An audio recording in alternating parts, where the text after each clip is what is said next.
Mavzuyimiz oziq-ovqat sanoatida ozuqaviy qo'shimchalar nima va ulardan qanday foydalanish kerakligi. Ozuqaviy qo'shimchalar mahsulotga xushbo'y hid, rang va turli xildagi qo'shimcha ta'mlarni berish uchun va mahsulotning uzoq muddat saqlanishiga yordam berish uchun qo'llaniladigan moddalar hisoblanadi. Bu moddalardan foydalanish aholi sonining oshishi, shaharlarda aholi soni zichlashishi bilan ortib bormoqda. Oziq-ovqat texnologiyasini takomillashtirishda yakka tartibdagi iste'molchi va ularning noto'g'ri fikrlariga qaramasdan ozuqaviy qo'shimchalarning keltirib chiqaradigan kasalliklari, bularning qanday tezlikdaligini hisobga olgan holda ozuqaviy qo'shimchalarni minimal xavf tug'diruvchi moddalar deya ta'kidlashimiz mumkin. Kimyoviy moddalarning zaharliligi haqidagi muhim masalaga ham diqqat qaratishimiz lozim. Odatda zaharlilik deganda moddalarning tirik organizmga ko'rsatadigan ta'siri tushuniladi. Shuni aytib o'tishimiz mumkinki, ixtiyoriy kimyoviy modda ma'lum sharoitda zararli bo'lishi mumkin. Mutaxassislarning fikricha, bunday moddalardan aniq miqdorlar bilan foydalanish lozim. Bu yerda doza, ya'ni mahsulotning sutka davomida organizmga qabul qilinishi, uning qabul qilish yo'llari va organizmning ta'siri tushuniladi. Organizmga ta'sir etish samarasi ham turlicha bo'lishi mumkin. Yo'l qo'yiladigan konsentratsiya keltirib chiqaradigan konsentratsiyaga nisbati hisobga olinadi. Tadqiqotlar maxsus tashkilotlar tomonidan o'tkaziladi.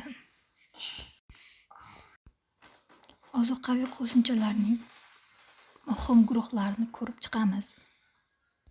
Oziq-ovqat sanoatida ozuqaviy bo'yoqlar muhim ahamiyatga ega. Iste'molchi ozuqaning rangiga qarab mahsulot to'g'risida ko'nikma hosil qiladilar.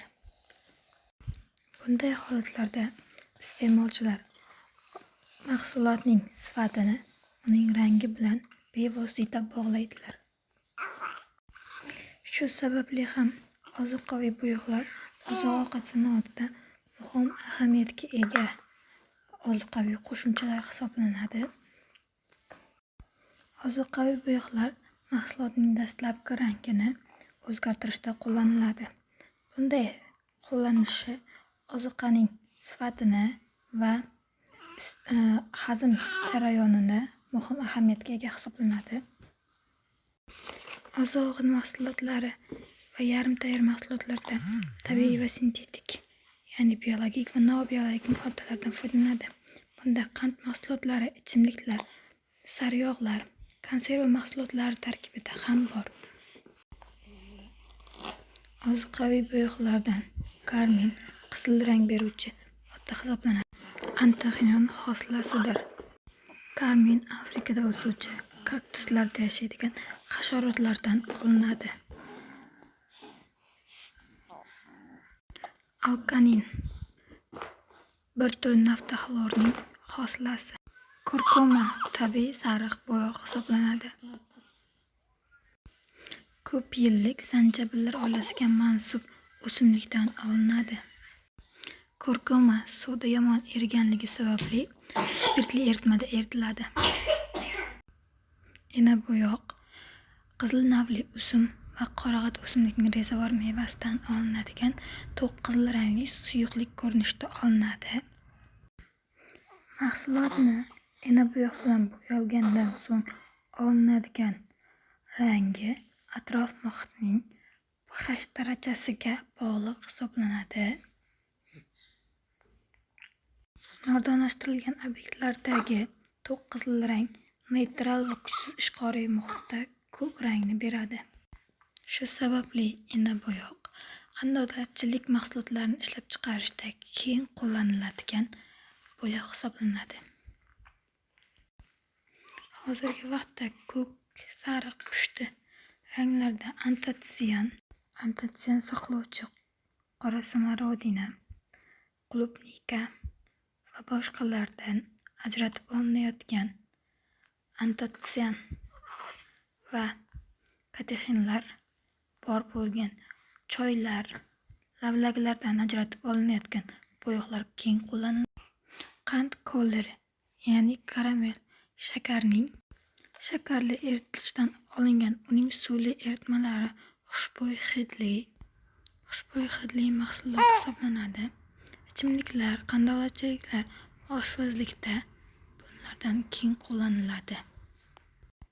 Sintetik bo'yoqlar orasida foydalanishga ruxsat berilganlardan quyidagilarni keltirishimiz mumkin.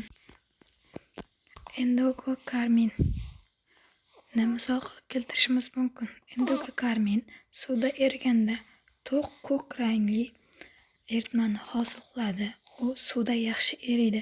Shu sababli qandolatchilikda foydalaniladi.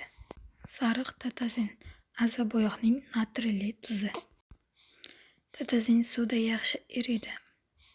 To'q sariq va sariq rangli eritmalar hosil qiladi. U qandolatchilik va ichimliklar ishlab chiqarishda keng miqyosda qo'llaniladi. Rang rostlovchi moddalar. Ularda mahsulotning rangini o'zgartirishga asoslangan moddalar kiradi. Bu moddalar tayyor bo'lgan mahsulotni oqartirish, rangini o'zgartirish kabi jarayonlarda qo'llaniladigan moddalar hisoblanadi. Masalan, oltin gugurt angidridi, sulfat kislota eritmalari va tuzlarni oqartirishda qo'llaniladi. Bu meva va sabzavotlarning fermentativ qorayishini tormozlaydi.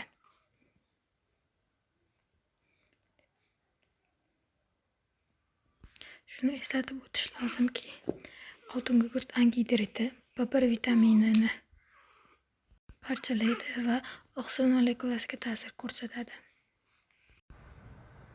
Kaliy nitrat va kaliy nitrit go'sht va go'sht mahsulotlarini ishlov berishda, ularning qizil rangini saqlab qolishda foydalaniladi.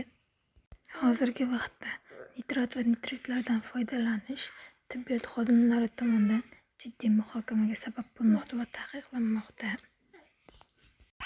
Konservantlar tayyor mahsulotlarning uzoq muddat saqlanishiga yordam beruvchilar hisoblanadi. Ularning tayyorlanishi zararsiz oziq-ovqat mahsulotlarining tarkibini o'zgartirmagan holatda bo'lishi lozim. Ularning samaradorligi atrof muhitning pH'iga, konsentratsiyasiga va kimyoviy moddalariga bog'liq hisoblanadi. Bunday holatda bir nechta mahsulotlardan foydalanishimiz mumkin. Biroq bunday holatlarda konservantlar qo'shilgan oziq-ovqat mahsulotlarining ayrim xususiyatlarini hisobga olish lozim. Barcha oziq-ovqat mahsulotlari uchun universal konservant yo'q. Sorbin kislotasi va uning natriyli, kalsiyli tuzlari meva va sabzavotlar, baliq, go'sht mahsulotlari uchun saryog' va boshqalar uchun konservant hisoblanadi. Benzoik kislota va uning tuzlari, benzoatlar ko'pgina sabzavotlar uchun konservant hisoblanadi. Benzoatlardan natriy benzoatdan baliq mahsulotlarini ishlab chiqarishda keng miqyosda qo'llaniladi. Chumoli kislota tuzlari ta'm beruvchi modda sifatida qo'llaniladi. Propenoik kislota esa qandolatchilik va novvoychilikda keng qo'llaniladi. Limon kislotasi esa qandolatchilik va margarin ishlab chiqarishda keng miqyosda qo'llaniladi.